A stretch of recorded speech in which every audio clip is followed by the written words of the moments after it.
सबसे ज्यादा जरूरी क्या होता है चढ़ाना? एक बेर। क्या जरूरी है?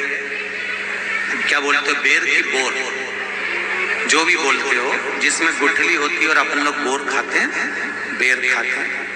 मात्र एक बोर, एक बेर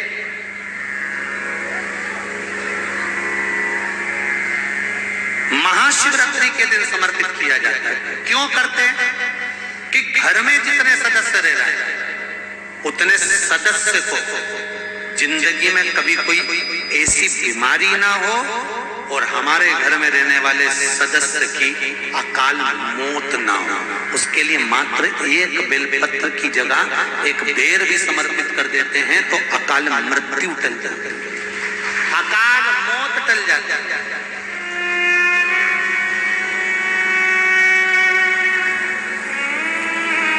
हैं जिन माताओं के नेत्र में रोग होता है, नेत्रों से दिखाई नहीं देता, तकलीफ रहती है, आंखों से कुछ ना दिखे, तो अवधूतेश्वर महादेव का नाम लेकर शहद जानते हो, मधु शहद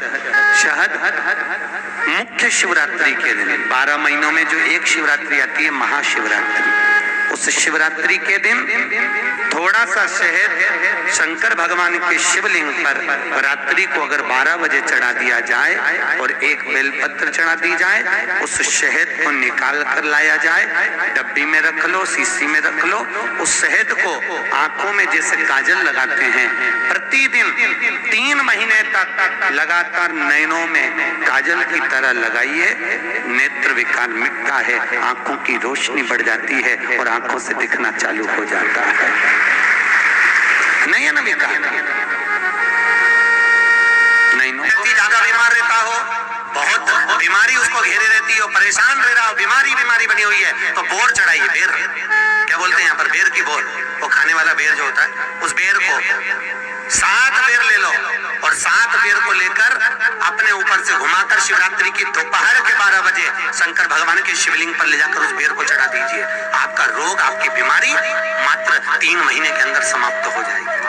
महत्व है, यहाँ चढ़ाते हैं कि शिवरात्रि पर चढ़ा हुआ वो बेर उठाकर ले आइए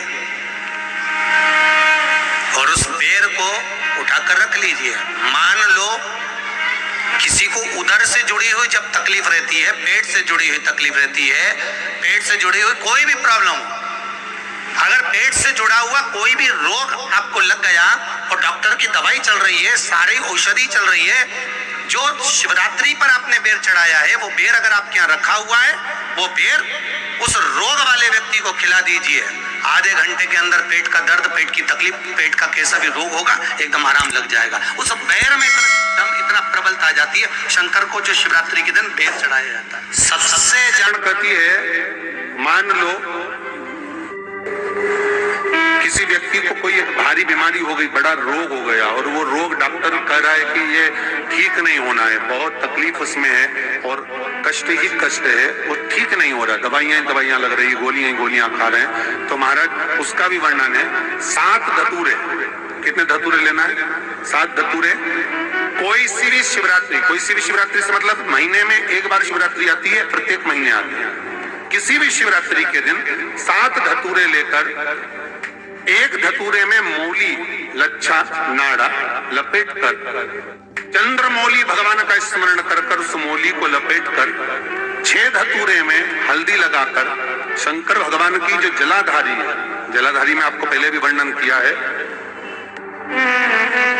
शंकर भगवान का ये शिवलिंग है, ये जलाधारी है, ये भगवान का जल निकलने का स्त्रोत, चरणारविंद का भाव। शिवलिंग जहां रखा हुआ है ये पार्वती जी का हस्त कमल, जो ये गोल भाग है ये पार्वती का हस्त कमल, जहां शिवलिंग रखा है, जहां से जल नीचे गिरता है उसके सीधे भाग में श्री गणेश जी महाराज का स्थान है, उसके उल्टे भाग में श्री कार्तिकेय जी का स्थान है। जलाधारी के सामने एक मोटी सी लाइन होती है, कहीं सांप बना होता है, कहीं स्थान बना होता है, जो मोटी सी लाइन है ये शंकर भगवान की सबसे छोटी लड़की अशोक सुंदरी का स्थान है।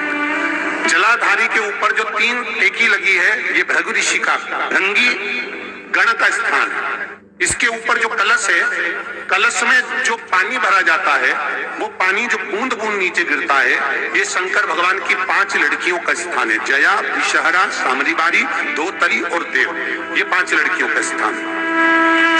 शंकर भगवान का संपूर्ण परिवार शिवलिंग के सामने से, जहां से जल चालू होता है गिरने के लिए नीचे की ओर जब जल जाता है, उस स्थान पर भगवान शंकर के सारे गणों का स्थान है। फिर जब जल बहकर सामने की ओर जाता है, जितनी दूर तक जल जाता है उतनी दूर तक भगवान शंकर के उस जल भार को ग्रहण करने के लिए 33 कोटि देवताओं का स्थान है। इसलिए उस जल को हम लांघते नहीं है, क्योंकि वहां 33 कोटि देवता विराजमान रहते हैं महाराज। तो जो बीमारी डॉक्टर ने बता दी और बहुत बड़ा रोग हो गया और शरीर में कष्ट है, ठीक नहीं हो रहा, चाहे लीवर से जुड़ा हो, चाहे किडनी से जुड़ा हो, चाहे कैंसर से जुड़ा हो, और मान लो शरीर में कहीं गांठ भी हो गई है और वो मिट्टी नहीं रही हो, तो महाराज निवेदन है 7 धतूरे, एक धतूरे पर मोली लपेटकर वो शंकर जी के शिवलिंग के ऊपर चढ़ाना। 6 धतूरे, उसमें से एक धतूरा भगवान श्री गणेश जी का स्थान, दूसरा धतूरा श्री कार्तिकेय जी का स्थान, तीसरा धतूरा अशोक सुंदरी का स्थान। महाराज भगवान की जगदम्बा जी की हस्त कमल के ऊपर एक धतूरा, 5 एक धतूरा जहां से जल नीचे की ओर बहकर जा रहा हो, पानी जिस जगह से नीचे गिर रहा हो बिल्कुल वहीं पर एक धतूरा चढ़ा देना। उस धतूरे को चढ़ाने के बाद वो धतूरा वापस लेकर आना है। अवधूतेश्वर महादेव का नाम लेकर या चंपेश्वर महादेव का नाम लेकर उस धतूरे को, जो बीमार व्यक्ति है उसका स्पर्श कराकर बेलपत्री के पेड़ के नीचे पटकवा देना है महाराज। धीरे धीरे रोग में आराम मिलना प्रारंभ हो जाता है, औषधियां धीरे धीरे समाप्त हो जाती हैं और व्यक्ति स्वस्थ हो जाता है। ये केवल शिवरात्रि के दिन ही होता, 12 महीने शिवरात्रि आती है, आप किसी भी शिवरात्रि को कर सकते हो, किसी भी शिवरात्रि। उम्मीद के 9:15 का एक समय होता है, पहले भी एक बार कथा में कहा, आप लोगों ने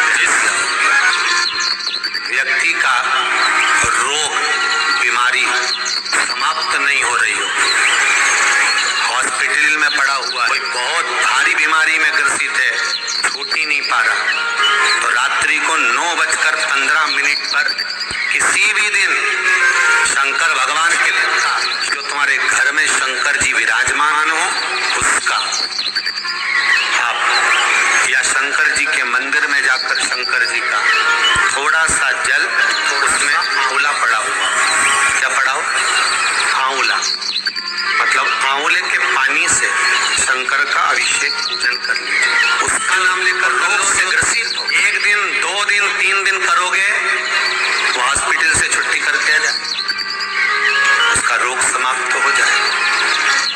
दिया लगाइए और दिया लगाकर और उसका अभिषेक पूजन स्मरण करिए। शिव का कौन से जल से करना है, आंवले के जल से। और अगर मान लो आंवला नहीं हो तो सूखा जो आंवला बाजार में मिल जाता है वो भी डाल सकते हैं, वो भी ना मिले तो आंवले के वृक्ष की पत्ती वो भी उसमें डालकर आप अभिषेक कर सकते हैं। हर हर जिन माताओं से या पुरुषों से 4 सीढ़ी भी ऊपर नहीं चढ़ा जा रहा है, नीचे उतर, मतलब बहुत मुश्किल से चल पा रही, घुटने में इतनी तकलीफ है, कमर में इतनी तकलीफ है, उसको सरसों के 108 फूल शंकर को चढ़ा देना चाहिए। शिवरात्रि के दिन 108 सरसों के फूल चढ़ाइए, वो फूल उठाकर वापस ले आइए और फूल लाकर उस फूल को सुबह सुबह खाली पेट, बस 108 फूल है, 108 दिन तक उसको खाना पड़ा। और ज्यादा तकलीफ है तो आप तो 5 दिन में उस फूल को पूरा खा लीजिए, सरसों के फूल। फिर आपको कोई नहीं टोकेगा, आपको डंडे की जरूरत